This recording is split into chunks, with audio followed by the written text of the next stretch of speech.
फिर से उन्होंने अपनी पोटली उठा ली, जो सामग्री आसन वगैरह सब चीज़ें साथ में लेके वो अपनी साधना स्थल पे रात को निकल पड़े। वहाँ जाने के बाद उन्होंने सोचा, आज अगर ये कवच मंत्र को मैं पूर्ण नहीं कर पाया तो गुरु जी के सामने नहीं जा पाऊंगा। और रुद्रनाथ जी ने गुरु गोरखनाथ जी का ध्यान किया।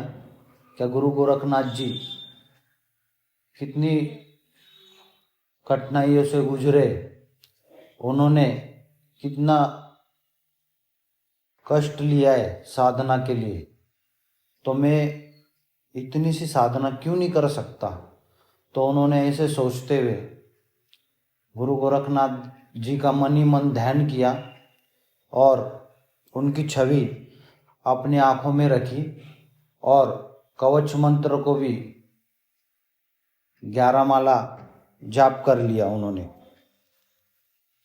कवच मंत्र को जाप करने के लिए 3.5 घंटे लगे, क्योंकि रुद्रनाथ जी का मंत्र जाप करने का जो एक प्रक्रिया होती है वो फास्ट हो चुकी थी। मंत्र उनके मुख से जल्दी जल्दी निकलने लग गए थे, क्योंकि जब नया साधक होता है तो उसके मुख से मंत्र थोड़े धीमे धीमे चलते।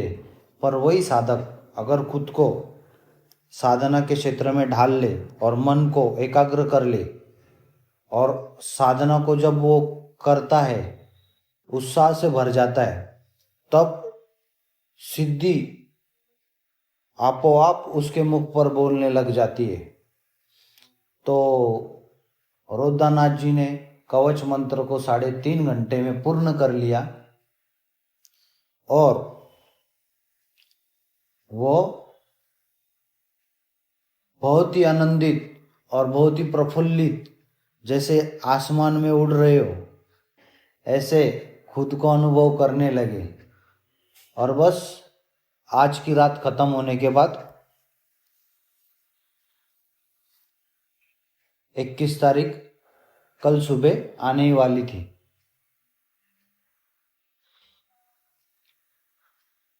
और कल की 21 तारीख आ गई।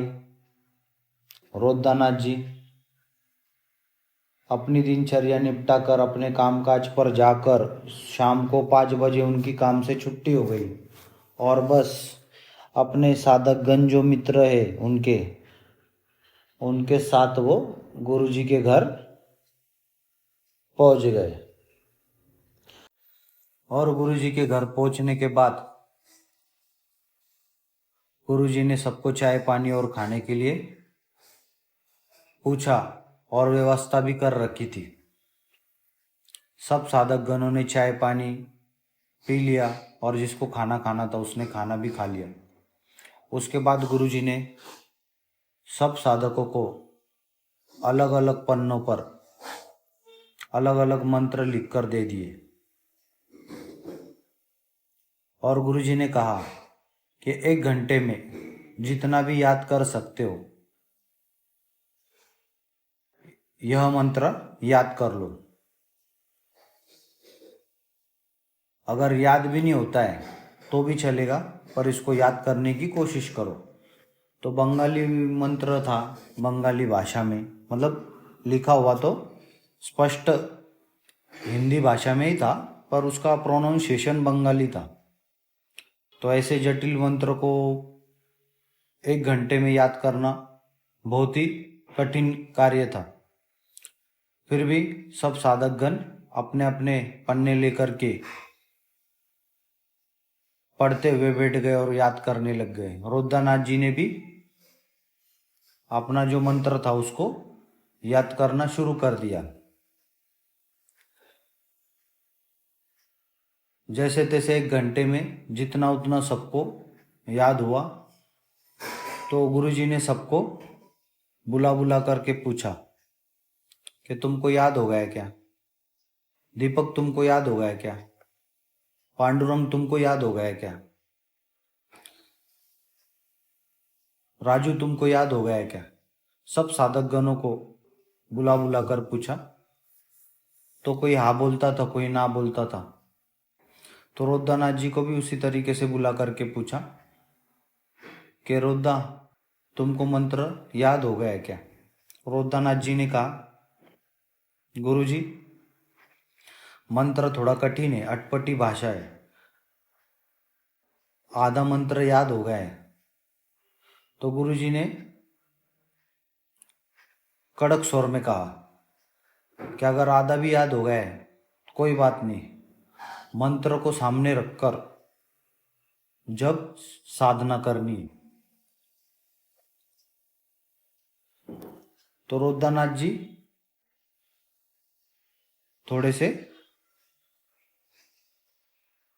परेशानी में आ गए, क्या अभी सामने रखकर पढ़ना पड़ेगा। तो 9:30 का टाइम था लगभग। गुरुजी ने सबको स्नान करने के लिए कहा। सब लोगों ने स्नान कर लिया, सबको भगवी लुंगी और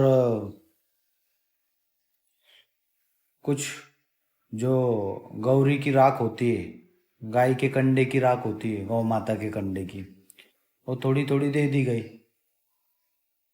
और गुरुजी सबको एक जंगल के रास्ते लेकर चले गए। जंगल में जो घास होती है हरी, वो इतनी बड़ी बड़ी हो चुकी थी क्या एक इंसान दूसरे इंसान को देख भी ना पाए, इतनी बड़ी बड़ी घास हो चुकी थी। तो गुरुजी ने एक एक करके सब साधकों को अलग अलग स्थान पर, वो खुद बिठा कर आते थे, उन्होंने एक साधक को जहाँ पे बिठाया उससे कम से कम इतनी दूरी पर दूसरे साधक को बिठाया कि अगर वो उसको देखना भी चाहे तो वो दिखेगा नहीं। तो ऐसे सब साधकों को गुरुजी ने क्रमवार अलग अलग स्थान पर बिठा दिया। दीपक को अलग जगह बिठाया, राजू को अलग जगह बिठाया, उसके बाद पांडुरंग को अलग जगह बिठाया। हर एक साधक को अलग अलग स्थान पर बिठा दिया। राका बाबा को अलग स्थान पर बिठाया और रोद्दानाथ जी को भी अलग स्थान पर बिठा दिया। रोद्दानाथ जी के लिए उन्होंने रक्षा घेरा बनाया और पहले रोद्दानाथ जी को वहाँ स्थान पर बैठने के लिए बोला, फिर गुरुजी ने उनके लिए रक्षा घेरा बनाया और उनको कहा कि मैं जब तक नहीं आऊँ तब तक नहीं उठना है। तो रोद्दानाथ जी भी पूर्ण उत्साह से भरे हुए थे कि आज कुछ देखने के लिए मिलेगा या कुछ रोमांचक होगा। तो रोद्दानाथ जी ने 5 अगरबत्ती जला करके अपने मंत्र को सामने रखा, उस पर छोटे छोटे 4 पत्थर रख दिए और मंत्र साधना शुरू कर दी। मंत्र साधना करते समय 10 मिनट, 15 मिनट, 20 मिनट हवा तेज हुई और पक्षियों की गड़गड़ाहट, आवाज करना, पक्षी चिल्लाने लगे और जैसे मौसम थोड़ा सा रंग बदलने लग गए, ऐसी क्रियाएं होने लगी।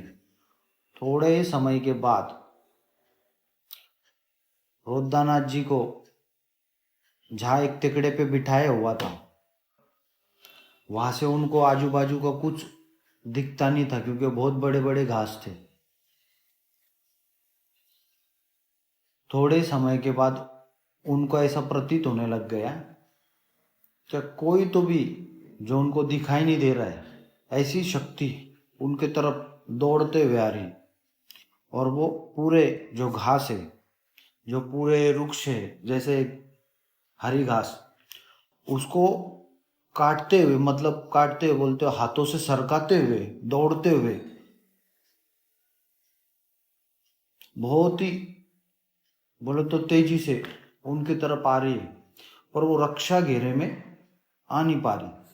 तो रोद्दानाथ जी यह दृश्य देखकर डर गए, क्या कोई ना कोई तो शक्ति है, कभी इस साइड से आती, कभी उस साइड से आती, क्षण क्षण में वो साइड बदल रही है, कभी इस दिशा से, कभी उस दिशा से। वो घबरा गए और उन्होंने मंत्र को बहुत ही स्पीड से चालू कर दिया पढ़ना। जैसे मैं उनका एक मंत्र भी बोल के बताऊंगा। बिस्मिल्लाहिर्रहमानिर्रहीम झाडी काडी कापड पिंदी बिरमुष्ट बांधी बाल बोलेलाम स्मशान भूम होते भैरव कटार आते लोहारबाड़ी बाम आते चामडंडी आज्ञा दिल राजा चुंड आते। तो ऐसे करके वो मंत्र को बहुत ही तेजी से जपने लग गए। उनको डर लगने लग गया कि ये शक्ति मुझे कभी हानि ना पहुंचा दे। तो जैसे तैसे कुछ 1.5 से 2 मिनट का आमना सामना था उस शक्ति के साथ उनका, और बस उसके बाद वो बीच बीच में वो शक्ति चली जाती थी, फिर आ जाती थी, फिर चली जाती थी। और कुछ ऐसे जैसे अलग कुछ जैसे एक बोलते हैं ना, वो चूहों के अंदर वो रहती है, जैसे हम बोलते हैं उसको घूस बोलते हैं, जिसका ऐसे नोकीला मुंह होता है, वैसे जो चिल्लाती ना ची ची करके, वैसे कुछ तो भी चिल्लाता था और वो शक्ति आ जाती थी। बार बार ऐसा अनुभव होने लग गया उनको। कैसे तैसे रुद्रनाथ जी ने 1 घंटा पूर्ण साधना की।